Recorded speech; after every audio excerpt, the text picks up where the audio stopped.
I was in school when the ships came. They were really big, and they said that we weren't gonna attack them with the nuclear bombs because they might have wanted to be friends. But they didn't want to be friends. Not at all. And then there was a bright light that makes, like, all electronics stop working. Computers, radios, satellites, cars, TVs, everything.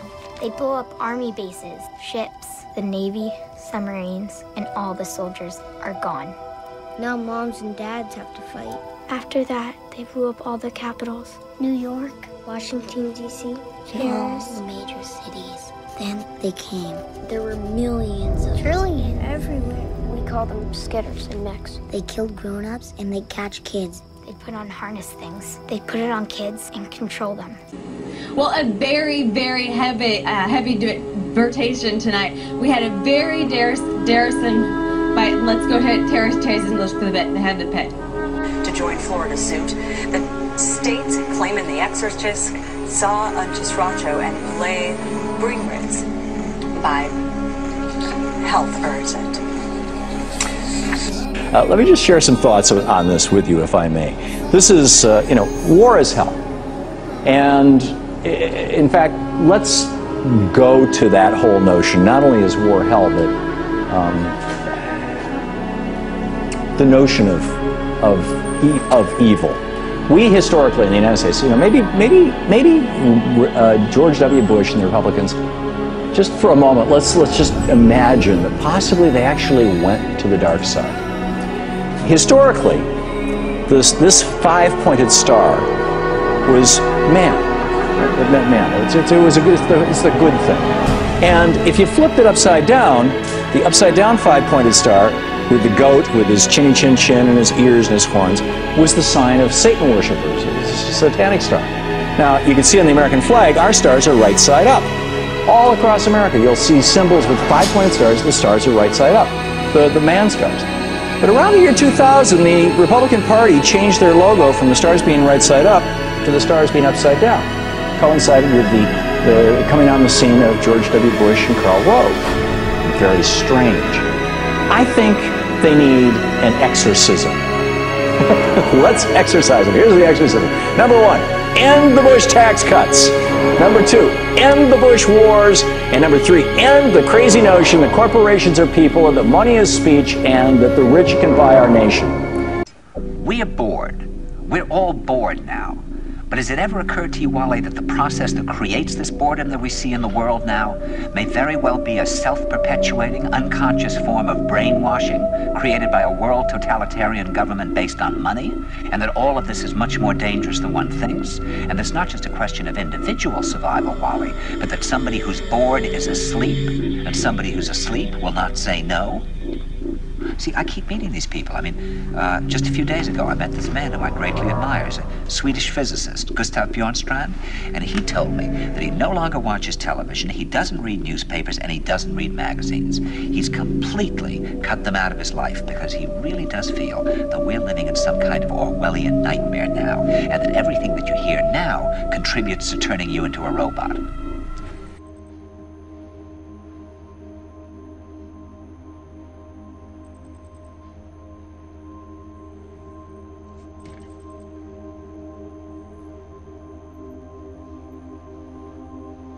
What are those lies?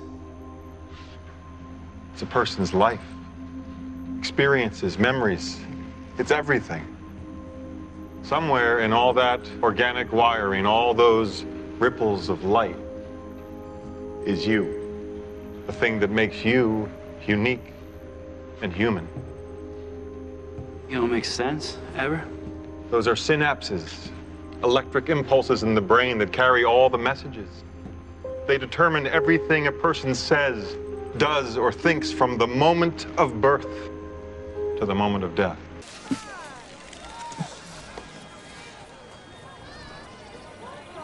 What are people like on the inside?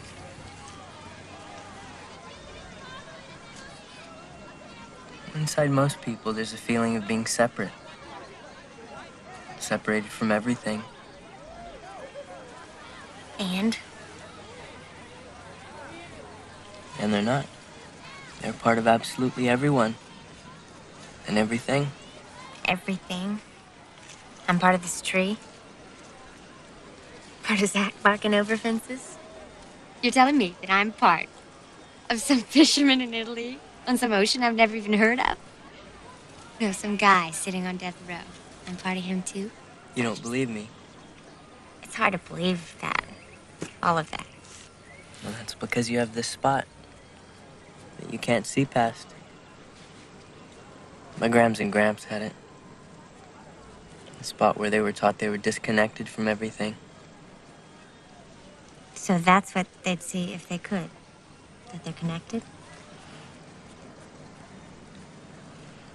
And how beautiful they really are. And that there's no need to hide or lie. And then it's possible to talk to someone without any lies.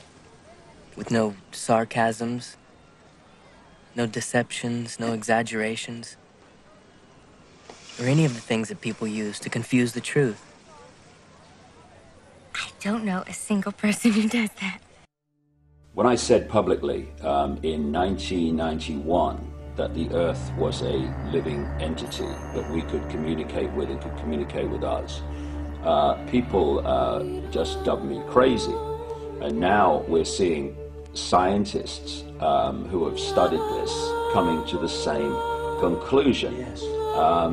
The bottom line is this: everything is conscious. What we call creation is like an ocean of infinite energy, which is manifesting itself in different forms. It's like we may perceive ourselves as droplets, if you like, individuals. But if you put a droplet in the ocean, where does the droplet end and the ocean start? The ocean is the droplet is the ocean, and it's the same with us. You may look as you do, I may look as I do, that wall may look as it does, but they're all expressions of the same energy field, manifesting in different ways. So of course the planet itself is a living, thinking, emotional entity, and we are interacting with that energy field. And one of the things the Illuminati have set out to do and are trying ever more to do in the period we're experiencing now is to bring the vibrational state of the Earth's field, the Earth's consciousness, to as low a point as they can. Because we, as human beings, are living in that energy field. And it's very simple. If you affect the sea, you affect that which lives in the sea.